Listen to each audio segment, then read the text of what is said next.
Hello, everyone. My name is Anna. Welcome to Explore Your Shadow, and I have Kashish here again as a guest. I've been having you very often, but we seem to be finding new topics to talk about, and there's plenty of them. So today we're going to be talking a bit about spirituality and sort of like our own practices and our beliefs, and we're going to touch up on a couple of subjects. So, can you introduce yourself a bit to our viewers again? Sure thing, sure thing. Thank you so much, first of all, Anna, so to invite me once again, and once again to a very interesting discussion and topic. A little bit about me. I am from India. I am from the northern part of India, in the state. I reside in the state of Punjab, and my ancestral roots, but are of another northern state, which is Rajasthan. And I've been born and brought up in Punjab, and I worked in the corporate for a bit, for about 4.5 years or so. But I always was very curious and interested to get into the human development, learning, spirituality, all this kind of work. And though I was introduced to it in quite an early age, somewhere around 15 or 16, to some spiritual practices and yoga and all of that stuff. But as I went forward with my education and everything, and it became a very strong call that this is something that I really want to get into, astrology and creative work and work with people and everything of that sort. And before COVID could hit, I had started training in all of this psycho spiritual work. I began with my training in EFT and inner child work, and that's how my journey began. And now it's been almost, and then of course I trained further in family constellation and systemic coaching work as well.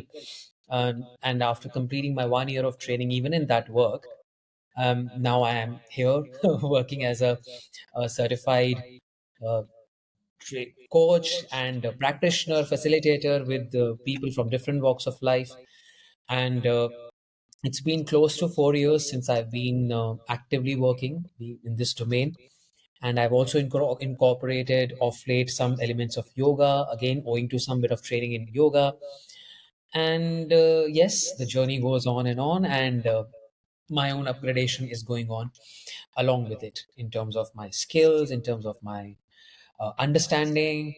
And yeah, it's been a very eventful and very interesting journey so far. And how I got introduced to this work was thanks to a friend who had already trained in this work and into constellations and EFT work and all of that. And then she was the one who sort of gave the nudge, gave me that push. You really have been so passionate to do something about this and this kind of work. Why don't you do it in this? And then that's how the entire thing started. So that's about me, and I think as we go forward, we can unroll the carpet further, and maybe now you can also tell about yourself. Okay, yeah. So everybody here knows me already. My name is Anna, but I don't know that I ever introduced this part of myself properly to people. So it might be interesting as well.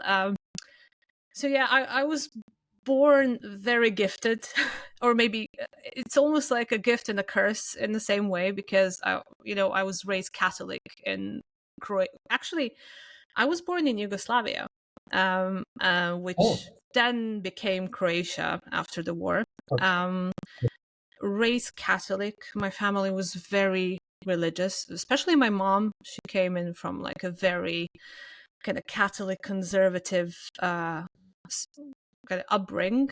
But unfortunately, I always had this gift of like even when I was a child, I could see the auras.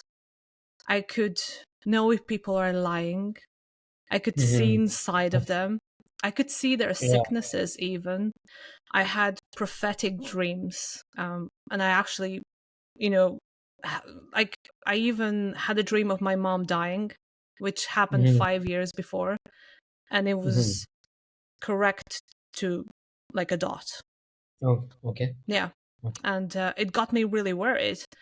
And I Uh-huh. remember even talking with her, like, I had this dream and I think this is something that may come true. Maybe you need to change certain things. So I was always very gifted with this kind of seeing what decisions may in a way, what will they bring if you continue a certain way. Okay. That All was right. very clear to me always, and it's almost Mm, like seeing future, but not really. So I wouldn't say mm, that future is like a set thing, but more of mhm. a series of decisions. So that was always very clear to me, which I Mm. understood later wasn't really clear to other people. And I grew up thinking everybody can see auras, everybody can see ghosts.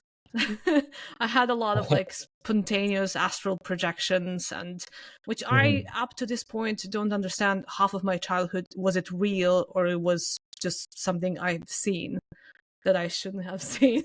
So, uh, walking through my childhood is like a zoo. Yeah. And then I, obviously, because of that, I became very interested in spirituality, because I found that Christianity is not really giving me a lot of answers. It was more like, oh, you need to like trust into this and pray and then hope that God will give you something. And then I was Mhm. like, that makes no sense to me. So I got very interested into, in early age, even in yoga, Buddhism, Hinduism. I was like, okay, this sounds more like it. So I started Cool. with astrology and even tarot. I think I was like Mm, 14, and mhm. kind of developed through that. And then I did a yoga teacher training. I also, at some point, I realized that a lot of things that happened to me kind of affected me, emotionally, psychologically. Mhm. So I went to what was then body oriented therapy. I ended up, going into the school after because I really fell in love with Oh, it. It really changed my life. Through that, I discovered shamanism, which I started doing that. But for me, was everything was very easy because the base was already there. I could just do so many yeah. things. Yeah. And then I found family constellations, which they were actually the biggest shock to my system because Okay. there was a lot of like things that were really hard for me to accept. For example, to accept things that are just are. I was always Yeah. the person that was trying to change things. So I think Mhm. that really changed me as well later on Mm. because it really kind of Yeah. enriched whatever was already there of me like Mm. trying to like, oh, I need to fix things. Yeah. Why not just accept them the way they are? So that's Yeah. kind of my story. I still see things, just like a bit better in knowing how to control them. I don't peek into people until they ask me. I Yeah. respect their privacy. But Yeah.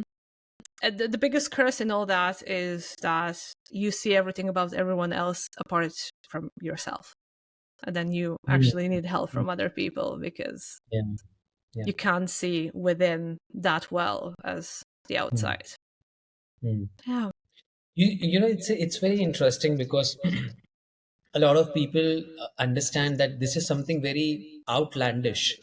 But I tell you, if we go back to our ancient times and history, historically, if I have to give you an understanding of this, or if I have to talk about this from an Indic perspective, if I look back into the history of India, the culture of India, uh, the the the the indigenous culture of India, so to say, the Indic culture, which is largely which has been rooted in Hinduism and the Sanatana culture, as we call it. Uh, this was something very normal. I mean, Hmm. men were there, even women were there who were gifted, whose senses were heightened, had very heightened senses. They could just look at someone and then tell them that, you did this yesterday. 10 years back, you did that. 5 years later, this is what is going to happen to you. Yeah. And, for people in today's time, this seems like very freaky. Yeah. But I have not never felt this to be freaky because this is a very inner, strong sixth sense. A very strong sense. It's not some random hunch or just a random something thought coming up. No, no, no, no, not at all. This is something very different, that it's like you are standing somewhere and you are catching you're like a radar, Yes. that can Yeah. catch the impulse, that can catch the signal. It's like Yeah. you are like a wi-fi router. Yeah, Catching I signal. just I just sense a bit more. I think everyone could Yeah, do this if this yes, this is this it's not ability is special. there within. Yeah. Yeah. It's This intuitive functionality and ability is in every human being. yes. However, to what extent is has this been nurtured? That depends. Yeah. That makes the difference. For some people, it could be very heightened. For some people, it's very underutilized because there's so much in the logical part of themselves, too much stuck in the just in the left brain, that it's very difficult for them to sort of move from out of that zone of logic and move into the space of intuition. It seems very difficult for them, and I'm not blaming them, I'm not shaming them, but that's how I think they are programmed in that way. That's how they're built, and that's okay. Every no, I mean, I do not mean at all that everybody has to become some like somebody like very highly intuitive, and that's okay. That's I'd say this it is a would be skill or a talent. scary for some people as well. Like I Yeah, grew up with that, of so course. I adjusted. It was kind of normal. Certain Yeah, things were normal. I mean, some things were scary to me as a yeah, child, especially because I had no one to talk about it. And when I yeah, actually wanted to talk with my parents, they told me I'm lying or I'm, making things up. So it would be just completely like discarded. And yeah, so I had no one to talk with. So I believe it gets scary, and even for some of the people, when I would mention certain things, they were like, "Don't tell me, yeah, just don't tell yeah, me." So I'd say that you have to have some kind of capacity as well to work with that, yeah. because it Right. might be too much. Maybe it's just not. It's not the right thing for you in this life. Hmm. Yeah, maybe you just came in here for some other reason. I think this is also a talent. This is a skill. Mm. Uh, See, if okay, I'll also put up this example. If you can have child geniuses, people at a very young age, make bringing up some really interesting and life changing mathematical contributions and scientific contributions, why not spiritual? Yeah, What's the harm? yeah. Why can't it be spiritual? You see, See, in the Western society, especially for women, all the women that were gifted spiritually were burned on the stakes, because yeah, it was considered that if a woman has a spiritual gift, that's of devil. It's yeah, not of God. yeah, mm. And it's crazy. I mean, it's of course, and then I would say a lot of people would be hiding away their gifts just because their lives were threatened, and Yeah, it probably got lost. It probably got mm, lost on the way, and it's still deemed as something bad, yeah, even though it mm, can be helpful. If you have a doctor to diagnose your physical ailments, why not have someone to diagnose your spiritual ailments or physical as one? Like maybe I can see something earlier than a doctor, which is very that's a very, very profound, very profound question. It's a very yeah, profound question. yeah. It's like I don't understand why we don't do that, but because it's still, all this spiritual stuff is still disputed. Like, as is it valid or not? We're still stuck at that Yeah, question. Like, is this yeah. real or not? Because it can't really be proven. I mean, there's tons of proofs, but as with logic, if you think about things like mentally, of course you can find a way to disprove it. Of course, see, logic can always be limited. If you can prove something, you can always disprove it as well. You Yeah, can yeah, always disprove it. And okay, another thing. Can you measure love? Do you have a measuring scale about love? You can, I mean, people, you can come up with AI and all that freaky theories, but can you actually really can you measure love? The love that you feel towards your mother, towards your father, towards your brother, sister, whatever, towards your partner, towards your animal pet. Can you measure your love? Do you have a barometer to measure that love? No. And even if you try to do it, it's so silly, it's so It's foolish. silly, yeah. Because Yeah. like, how can you like really measure love? Can you measure let's say, can you measure empathy? Can you measure kindness? Can you measure compassion? Right? And why Can would you you? measure, sorry? Why would you? That's another question. Why would you Like, do it? yeah, I mean, can you measure grief? Can you Yeah. measure? Do you have a barometer to like a scale to measure grief? A scale of, you can have a felt sense assumption, an idea about it. You know, if I tell you to score it, okay, you can tell me, okay, it's somewhere around 9 or 5 or 6. But that's again a limited sense of it, to bring you to a point of understanding your own grief, maybe, or to Yeah. your own emotion. But can you really really understand? But like, what is a 10 for me is not a 10 for you. That's Exactly, another thing. So exactly, I can compare things within me, but can I compare it on a global scale? exactly. And that's what the spirituality is about. That is about that very organic part of life, Mm. around which everything, you know, moves. And uh, if I have to, like, what I have understood so far, material life, okay, and spiritual life, materialism or spiritualism are not contrary to each other, Mm. not at all. I don't see They're difference. very much infused with each other. Yeah. You cannot have true spirituality without materialism, material instruments, and the stuff that you need in the world. A Mm-hmm. spiritual person also needs to eat. He or she also needs to earn, Yeah. right? Yeah. At the same time, a material person cannot only live his or her life with material stuff. If they are trying to show and live their life, it's 100% going to fall into depression, into suicidal thoughts. And we can see that happening in the world already. Because, again, that concept of rejection comes in. You're rejecting something which is already innate Yeah. in Yeah. you, your family system, your community, and within in nature. Mm. Mm-hmm. So once you start rejecting something without understanding it, or without, giving the space to yourself to even uh, think about it, to like really even reflect on it, Mm. that is the moment when you sort of disrupt your own reality, right? Yeah. And then It's the in. all the gimmicks start.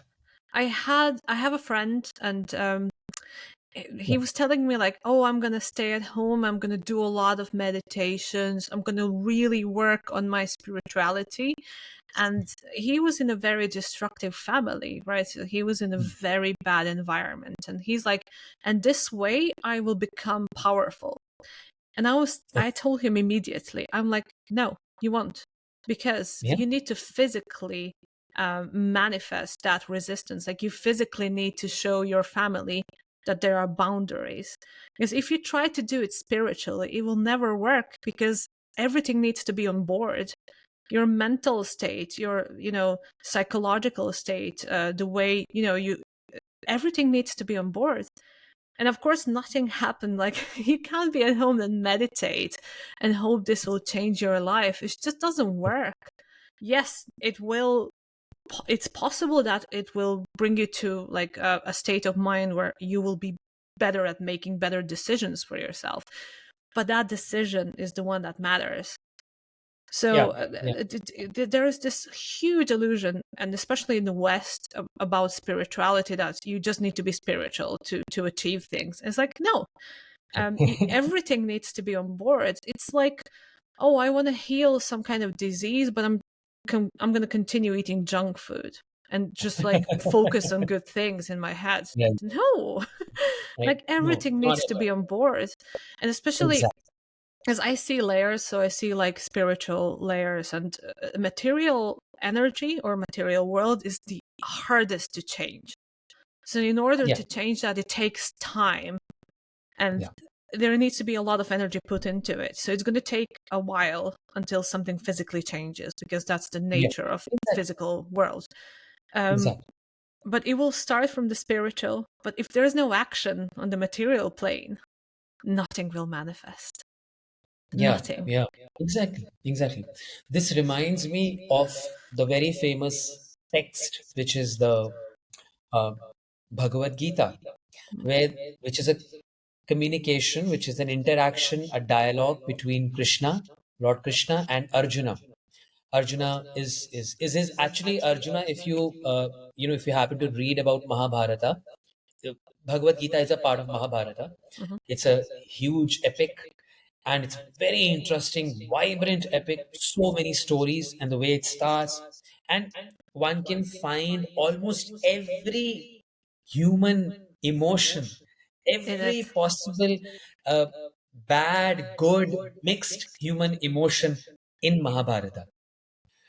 And so uh, you will find Krishna. So this interaction is so rich, it's so deep, and it's often taught in a lot of spiritual institutions, and it's been talked about, it's been meditated on, it's been practiced, it's been chanted, it's been read, and so many translations have been done by so many people, you know, on the Bhagavad Gita, that it has changed lives. Mm. Even a lot of people from the West have who have read it, they have reported that this is something. I take my inspiration. You'll find some businessmen saying this. Even some tech people, from famous tech people, and even scientists from the Western world. I Yeah. have taken my inspiration from the Upanishads, from the Bhagavad Gita. So this interaction with that goes on between Krishna and Arjuna is on the battlefield. By the way, Ah. there's a battlefield, and the battlefield is between this guy Arjuna and his own family relatives. Oh. It's a very interesting story. His own cousins, his own uncles, and his own grandfather, by the way, who happens to be, due to his own, uh, certain rules and regulations that he has adopted in his life, he has to side with the evil cousins, so to say. Oh. You know, and Arjuna, and he has four other brothers as well. So they are the Pandavas. I will not go into the details, but I'm just giving you a little bit of it. That they are known as the Pandava brothers, the five Pandavas. Two of them are twins. Three of them are three distinct individuals. So Arjuna is one of them. And historically and spiritually, they said that Arjuna was a master archer, and with a lot of his own expertise, and also um, a lot of intense spiritual uh, processes. He was blessed with some really powerful weapons as well, by different, by different divine beings, and he had gotten it through his own penance, what he did. And so that Krishna again is considered uh, as an avatar of Vishnu, Lord Vishnu. But in many texts in the Mahabharata, uh, there have been so many people have quoted Krishna is God personified on earth.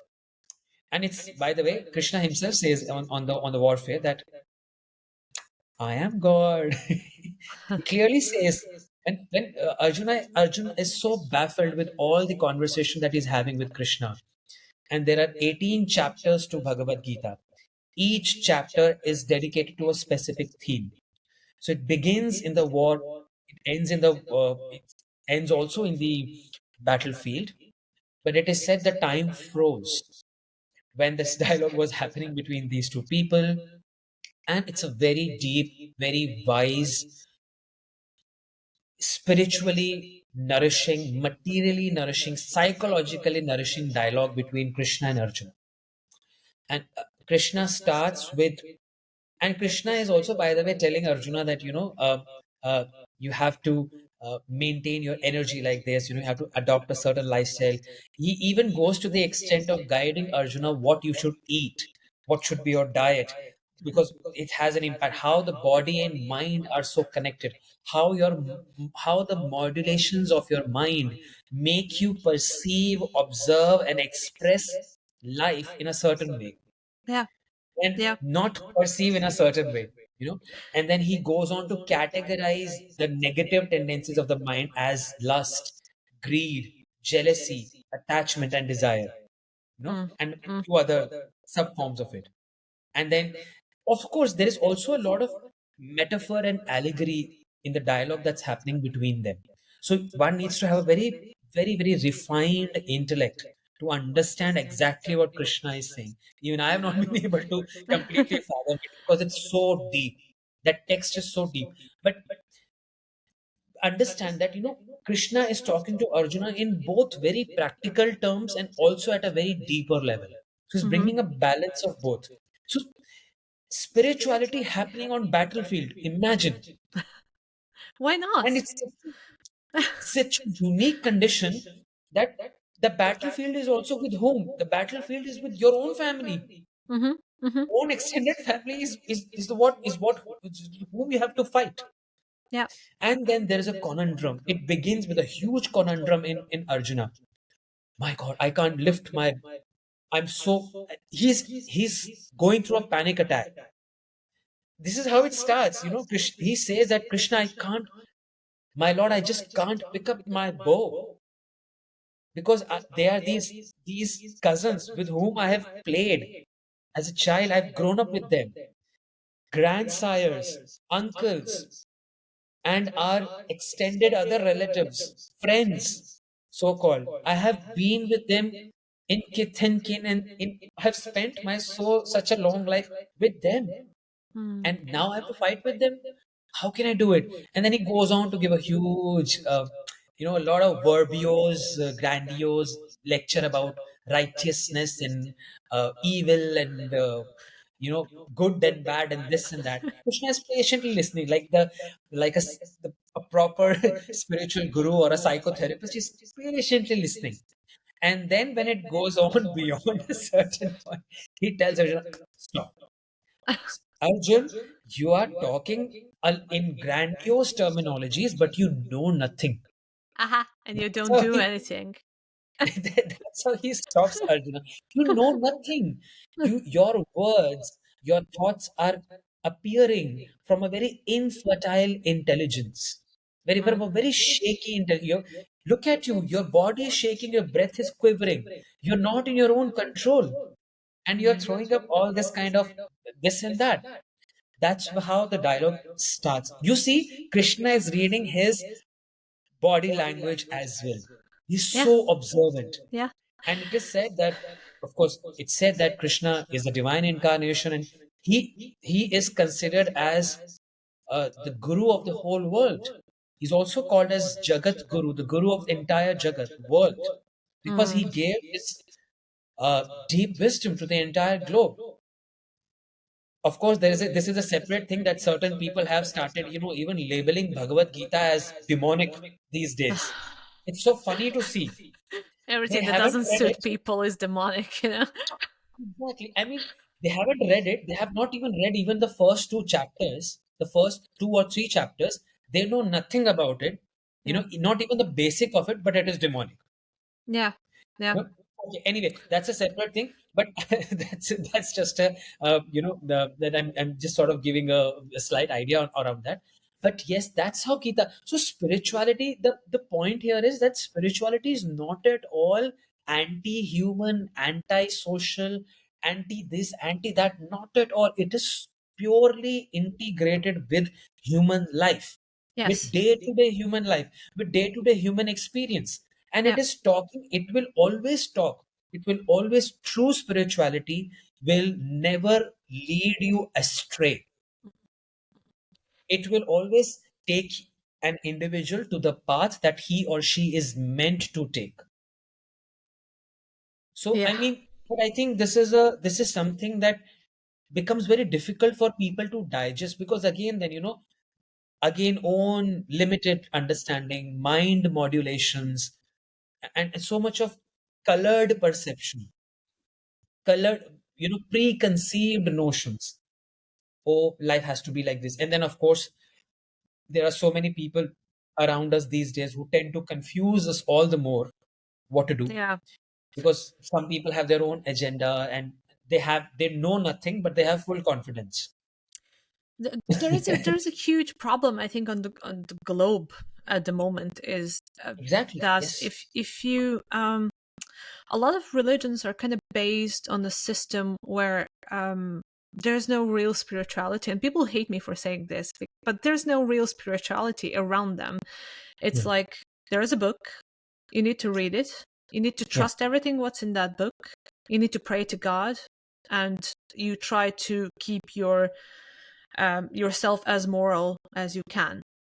But there's a lot of problems there here, because like Yeah. in I order to understand. even have a certain level of pure morality or pure kind of like goodwill and a Yeah. certain level of behavior, you need to understand yourself. Is there's if you force yourself into a belief, like into a belief that um oh, I need to be a good person, you need to really be a good person. You can't force yourself or try to be a good person. Yeah. And what happens, like, and I see that tons of that in the West, is like, I'm a good person, but this is the delusion. It's like I will do everything to protect my image of a good person, Yeah. Yeah. but I won't really be a good person. It's more Yeah. like I need to maintain this image of a good person, and then I can just do whatever I want. And Yeah. I'm like, this is no spirituality, because it's like a delusion on a delusion on a delusion on a delusion. And then of course you see so many things, so many bad things happening. Like these, there's a lot of like in the West, there's a lot of like these fake spiritual coaches and guys that end up like being rapists, and oh my gosh, Yeah. there's a lot of things That's happening exactly. because Yeah. it's a delusion. It's like Yeah. I am more interested into maintaining my kind of vision of myself, what I would like to be, rather than what I truly am, and just like start from there. Okay, Yeah. just accept yourself Exactly. the way you are. Yeah. Yeah. And this See. brings a lot of problems, because like if you Mm. try to force yourself into all this, kind of good traits, what's with the shadow? Yeah. What's Yeah. with that? You don't delete it. Yeah. So as you're pointing it out, that there's also the flip side of it, that, people who are faking spirituality, uh, sadly, see, that's how the world is. There are always going to be uh, authentic people and inauthentic people. But of course, I mean, I'm just talking about how the nature of this universe is. It contains both the good and the bad, the right and the wrong, the light and the dark, so to say, right? But uh, coming back to the point here is that there will always be people who will be faking spirituality, and it's not just in today's time. It's been since It's been since centuries. forever. I It's think been like this since Christianity centuries. really Yeah. encouraged that. I know people like I know some people that are kind of like they're going to be in church every day. Mm, They yeah. will be there and wear their best clothes, and just to maintain this picture of them perf themselves, and then they're at home molesting their kids, Mm. and I don't know, being mean to their parents, or just like being judgmental of everyone. And it's like, Oh yes. have you ever seen the Midnight Mass? It's a TV show. Yeah. There is one of them in there. I can't remember her name, Yeah. but she was, Yeah. oh my gosh, Yeah. Yeah. Yeah. Exactly. Yeah. I can understand. this Yeah. is your perfect, like there's a lot of Christians that are like that, and just main and I'm saying, like, where's spirituality in there? Yeah. There's See, I none. think I think that's also it's like a common phenomena in almost all cultures and Hmm. religions, if you're talking about from that Hmm. perspective. And let's for that matter keep religion aside for a moment. And if you're talking in purely in spiritual practicing spiritual terms and spiritual values, it's like a global phenomena. uh, I also have come across people like that. And see, first of all, let me also make it very clear: being spiritual does not mean that you have suddenly you have become some divine angel fallen from the heavens. No, you will have bad days. You will have dark days. You will face stress. You will face illnesses. You will still face the crude realities of life. That does not take spirituality, does not, rather, again, true spirituality is that which will make you accept that and Yes. process all that darkness Yes. and crudeness of life Yeah. and still emerge as a winner. Hmm. That it is to evolve as from Yes. within. It's Yes. not like growing wings some one day and then you'll fly in the heavens, and I wish, the but no. golden light is going to fall on you, and then the angels are going to sing for you. Choir of Wow, angels. and all Yeah. of that. That's not going to happen in any way, any time. No. No. No. Spirituality is good. And again, spirituality is something that will always bring you to the reality. True spirituality will always be rooted in reality. It will never deny reality. you know there are No. so many iconography. That's what the whole dialogue. If you read the Bhagavad Gita, even if I say something, if somebody has read it even one chapter or two chapters, they'll understand at least this basic phenomena, that yes, spirituality is not at all about denying your emotions, your thoughts, your own humanity, right? Not at all about that, but it will always bring that filtration in. It will refine your intelligence, your perception, right? Now, when you talk about the negative, not so good people faking spirituality, they will always there. Even it's there since the times of even Krishna, who's more than 5,000 years old. Yeah. So, what do you True. imagine? These people who Arjuna was fighting, and along with his brothers and along with his other relatives who were on his side, they were fighting the Kaurava army, the army of his cousins and all of those people. Do you think they were not spiritual? They were spiritual. Everybody was practicing the evil side, so to say. They were also practicing their own spiritual practices. Yeah. Somebody Yeah. was praying to Shiva. Somebody was a devotee of Vishnu. Somebody was a devotee of Surya, the sun god. Somebody was a devotee of the goddess, so on and so forth. Mhm. But they chose a dharma. There is a term called dharma in Sanskrit, which is also getting very globalized and famous, but a lot of people Yes. still don't understand what dharma really is, right? Dharma is not religion. Again, it's a very loose translation in many books. It continues till date. Dharma is not religion, Yeah, we don't not have at a all. word in English for it at all. It does Dharma not has exist. thousands of interpretations, by the way. This one word. But I'd like to only quote one basic understanding. Dharma is something that is, let's say, righteous not in a moralistic way, Mhm. but righteous according to your own nature and attribute of who you are and who you should be. Mhm. It's very life supportive. Yeah. So, Anna, as a psychologist, your dharma is to take care of your clients in the ambit of your work. Your dharma as a music coach or a practitioner is to practice music so that you can teach other people. That's your dharma, Yeah. right? Yeah. And also, dharma as a professional musician, your dharma is to earn as well because Mhm. you are in a certain profession. Yeah. So you see, dharma is not at all against life, No, it's very not natural. anti-money, anti-people, and nothing at all. Simply, and of course, by the way, interesting factor is that according to age and time and situation and context, that dharma can change, Yes. may change. Yes. Yeah.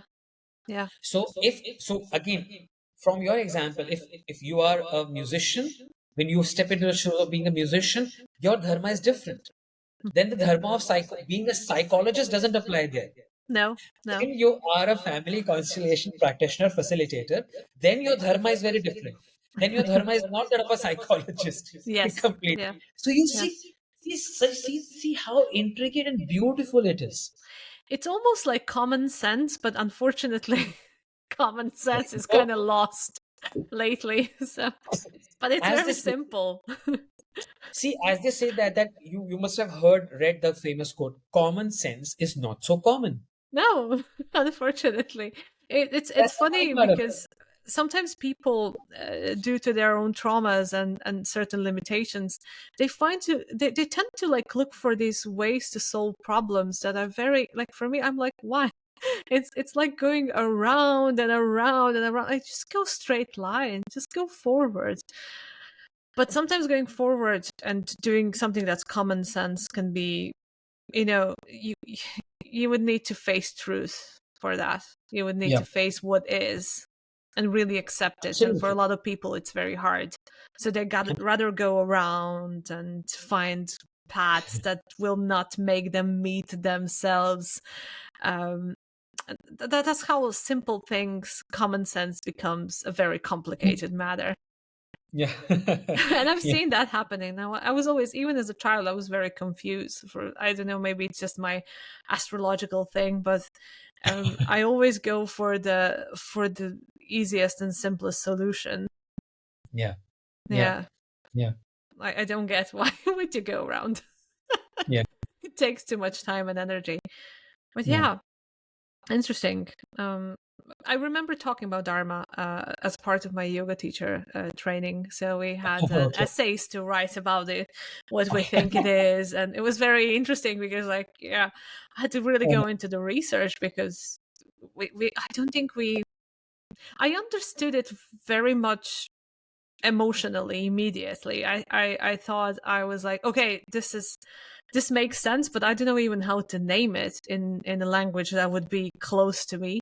And then Yeah. today I actually revisited it because I knew that we are gonna mention it in the podcast, and I was like, there is no English translation for Dharma, and I was like, yeah, wonder why.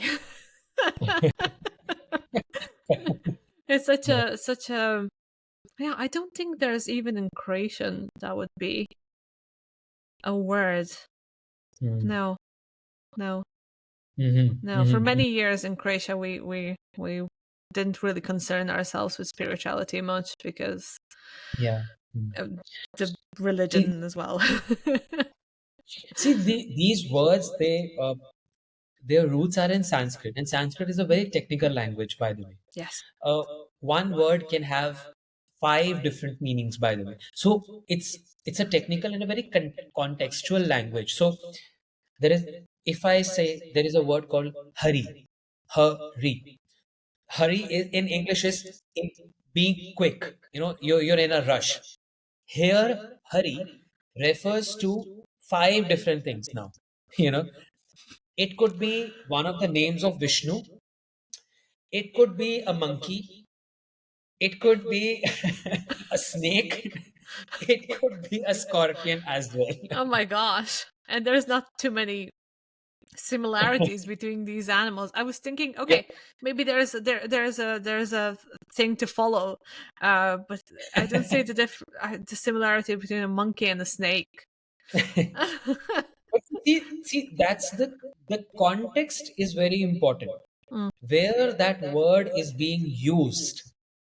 And so what has happened is that, also over time, of course, globalization and liberalization and all of these policies, it has made knowledge available to many, but the digestion of that knowledge is very difficult for most people, yeah, yeah, because you need to have the right appropriate source, an appropriate trainer, an appropriate level of mindset and interest to be able to gauge that subject.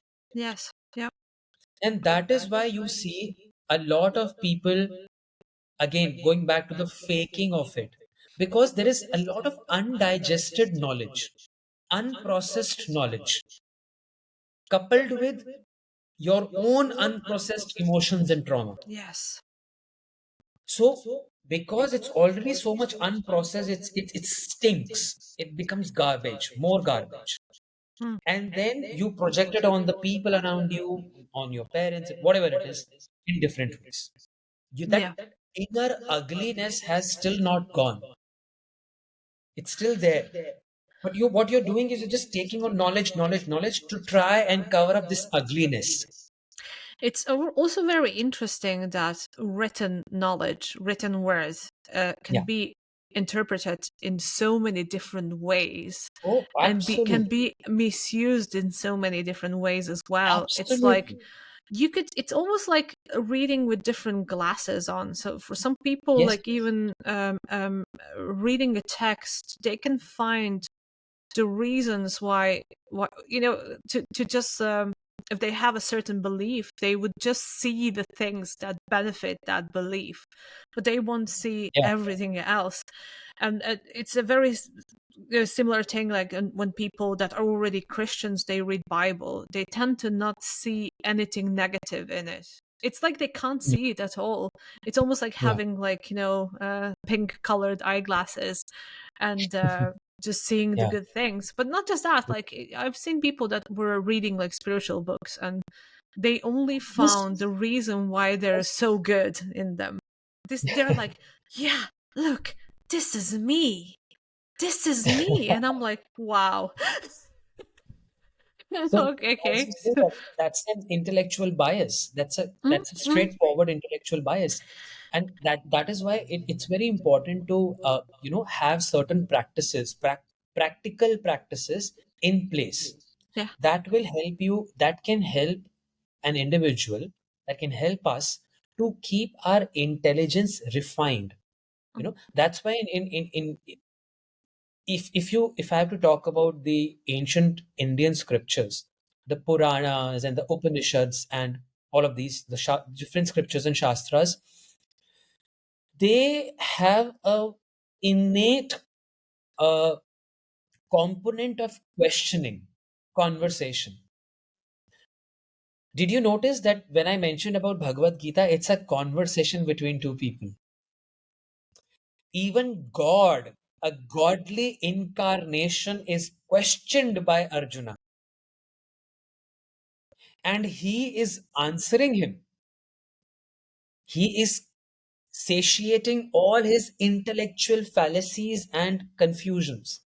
Krishna is not saying, "Oh, what I say is the only right thing to do." He's not saying that. Not at all. In fact, in the end of Bhagavad Gita, towards the end of it, you know, as it ends, there comes a point when after these 17, 18 chapters, Arjuna is still confused. Again becomes confused. And Krishna is like, my God, dude, what's happening to you? What has, and I'm just bringing a fun element here. And Krishna is like, okay, okay, hang on. He says, okay. And then he says, Arjuna, if you are unable to understand anything, if you're feeling very confused, then what you do? Give up all this intellectual gymnastics. Give up all this dharma, karma, this, that. Give it all up. Okay? Just sit with yourself and surrender. Let go. Have faith. He says, it's Krishna. He's saying that, have faith in me and surrender unto me. I will uplift you. He doesn't say, I'll do something violent to you. Never. He's simply saying, trust me. Trust me in my presence, my words. If not words, at least my presence. He tells Arjuna, see me in your own heart. I'll meet you there. But surrender. Let go. At least you can do that. And then Arjuna is like, okay. And after those 18 chapters, he's all pepped up, all ready. All his psychological and emotional disturbances have gone. He's ready. And then he picks up his bow and arrow. And then the war goes on, and it's a huge war that goes on for 18 days again. As much as the chapters are in Bhagavad Gita, the war goes on for 18 days. And they say it's a very violent, very dangerous war that goes on. It's a very intense war. So, likewise, you have so many examples. You have scriptures where you have the conversation going on between Shiva and Parvati, the Devi, goddess. Husband and wife are having a conversation with each other. You see? And they're having a conversation of the highest. There is a scripture, a very powerful, beautiful book. I'm yet to like really, really read, but I have, of course, I've had the opportunity to attend a few lectures around this scripture, which is called as it's a conversation between Shiva and Shakti. There are many books between the conversations between them. One of them is Vijnana Bhairava. Vigyan Bhairava, the science of Bhairava. Bhairava meaning here mean the fearless consciousness, the science of fearless consciousness, loosely translated. So Bhairava is nothing, nobody different than Shiva himself.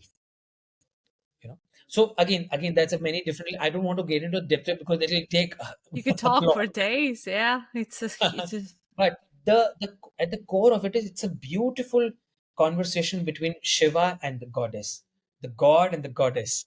You know, both of them are having a conversation, and yeah, goddess that makes Parvati sense. is questioning him again and again, again and again. Every turn and every nook and corner, she is questioning him. Oh, hang on, stop. But how does this happen? Can you tell me? Can you teach me? And then in that treaty, in the entire scripture, there are 112 different forms of meditation that Shiva teaches Parvati. And then out of that text, there are also tantric scriptures, that scriptures of tantra, different have emerged. Some very deep texts on tantra have emerged. We'll talk about tantra later, how it Okay. has also Yeah. been demonized and all of that. But it's a people don't understand that how beautiful and powerful this wisdom is, and that dialogue is always encouraged. See, until unless your intellectual confusion has not been cleared up, how will you really get the concept? When you go to a school, don't you question your teacher? You have questioned your teacher. Ma'am, sir, professor, I didn't get this. Can you please explain this concept again? And sometimes you need two, three, four times for it to really grasp into your head. So how can such deep, vast subjects not have a conversation around them, not be questioned upon? Yeah, we often assume that everybody comes from the same background as we, and from the same, Yeah. raising this, being raised the same way. And then I know with my students as well, for example, for singing students, sometimes I need to take different approaches in order to explain them something, Oh yes. just because we're not the same people, we don't think the same way. Some of them are Yeah. visual, some of them are more into emotions, the other ones are more into like what they hear. So I always Yeah. have to find different approaches to actually explain Exactly. them something Exactly. properly.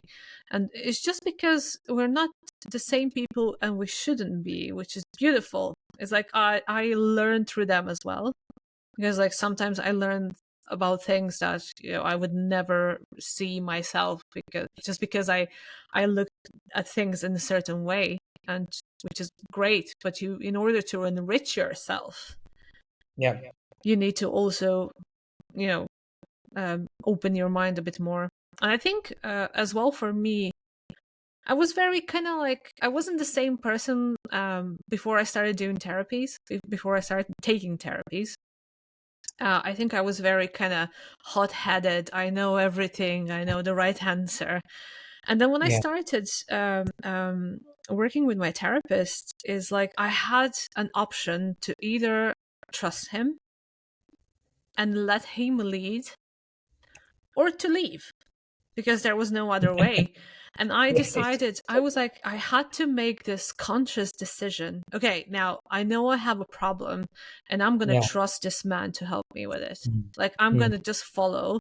And Yeah. I think that was very healing for me, because I learned sort of like eh, humility through it, Mm. which is Mm. a great thing for ego. If an ego can be humble, it will Oh, see the it will see the world the way it is.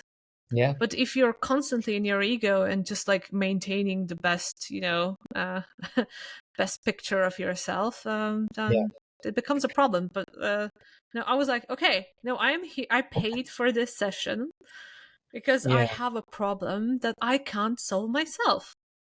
Yeah. So am I gonna go and tell this guy what to do? And I already pay him because I don't know how to do it myself. Yeah. Yeah. Sure. Or I will just do what he tells me to do. And I think a decent amount of both. You always have to be a person that will ask questions, because Yeah.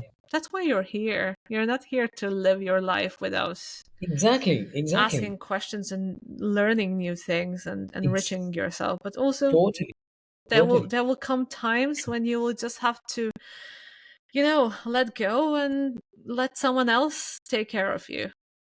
I think that's Of healing as course, well. of course. You see, it also brings to my mind when you just mentioned, when you talked about, having somebody to, like, having a proper conversation. It brings to my mind, this these days it's been talked about a lot of AI. AI is going to replace a No. human connection. A connect with a guide, a coach, a mentor, a guru is irreplaceable. Irreplaceable, I'm But telling you. you see, this is dangerous as well because this will even further kind of fuel the ego. Because imagine, like, now you don't have to have a girlfriend, but you can have an artificial girlfriend that's going to constantly agree with you on everything. Yeah, exactly. And you can just stay in your little bubble thinking that you're the best because you Of have this course. AI girlfriend that's like, she's going to do everything for you whenever you want. It's like, we're just going to ruin everything we can through that. Yeah, Um, because having a dialogue and not agreeing on things is actually very important for humans. yeah, exactly. It also brings to my mind another example, uh, other than Shiva and Shakti, other than Krishna and Arjuna. There's another example that comes to my mind is of another very great avatar incarnation is Rama, which the an avatar incarnation that came before Krishna in a very different age and time. And Rama is considered as the seventh incarnation of Lord Vishnu. And there is again a very famous, by the way, on this book that I'm just going to mention, there are people who have done their PhD on this particular Indian text, Mm-hmm. which is called as Yog Vashishta. Ah, heard about it. Heard about it? Yeah. Yes. So you see, that's a dialogue between a sage and God. You see, a sage and God. And here the tables have turned. Mm, God, this avatar, is asking the sage, the guru, to teach him. So it's a dialogue, it's a conversation when Rama is just about 14, 15 years of age. He's a teenager.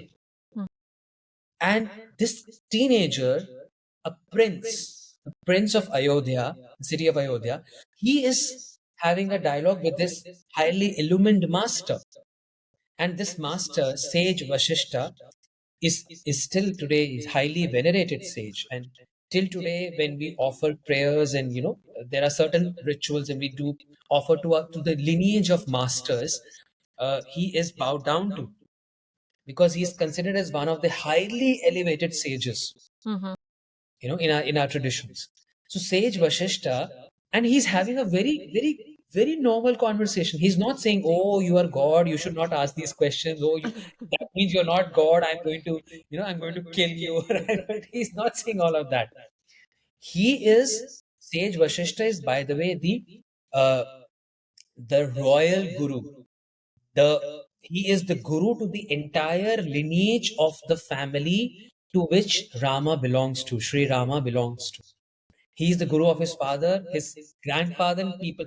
And imagine a saint. He's an highly elevated, illumined master, and through his own spiritual practice, somehow he has also defied time. And mm, that's a very different concept and thing. But yes, there are masters who have even been able to go beyond the human age and capacity.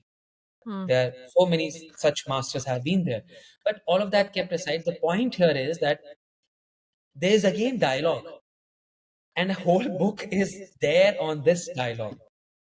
And this conversation is part of the Ramayana mhm.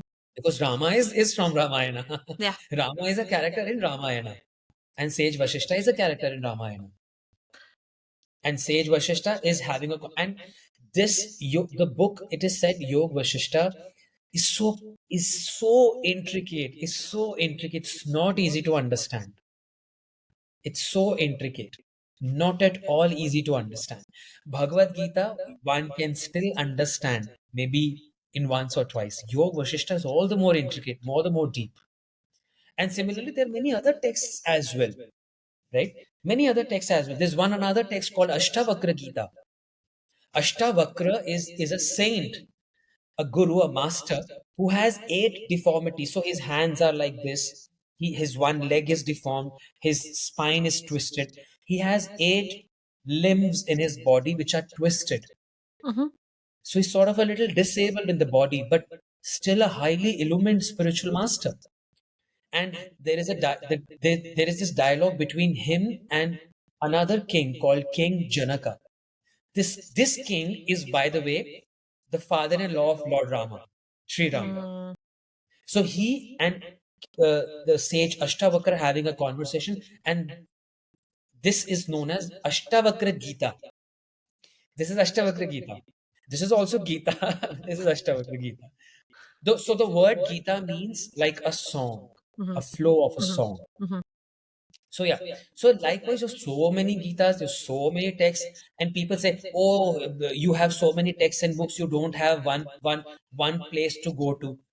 And then I can tell them, we have a library. We have a library to refer to. We are so rich Oh in my knowledge and gosh. wisdom. We have a library, and any Yeah. section of the library I go to,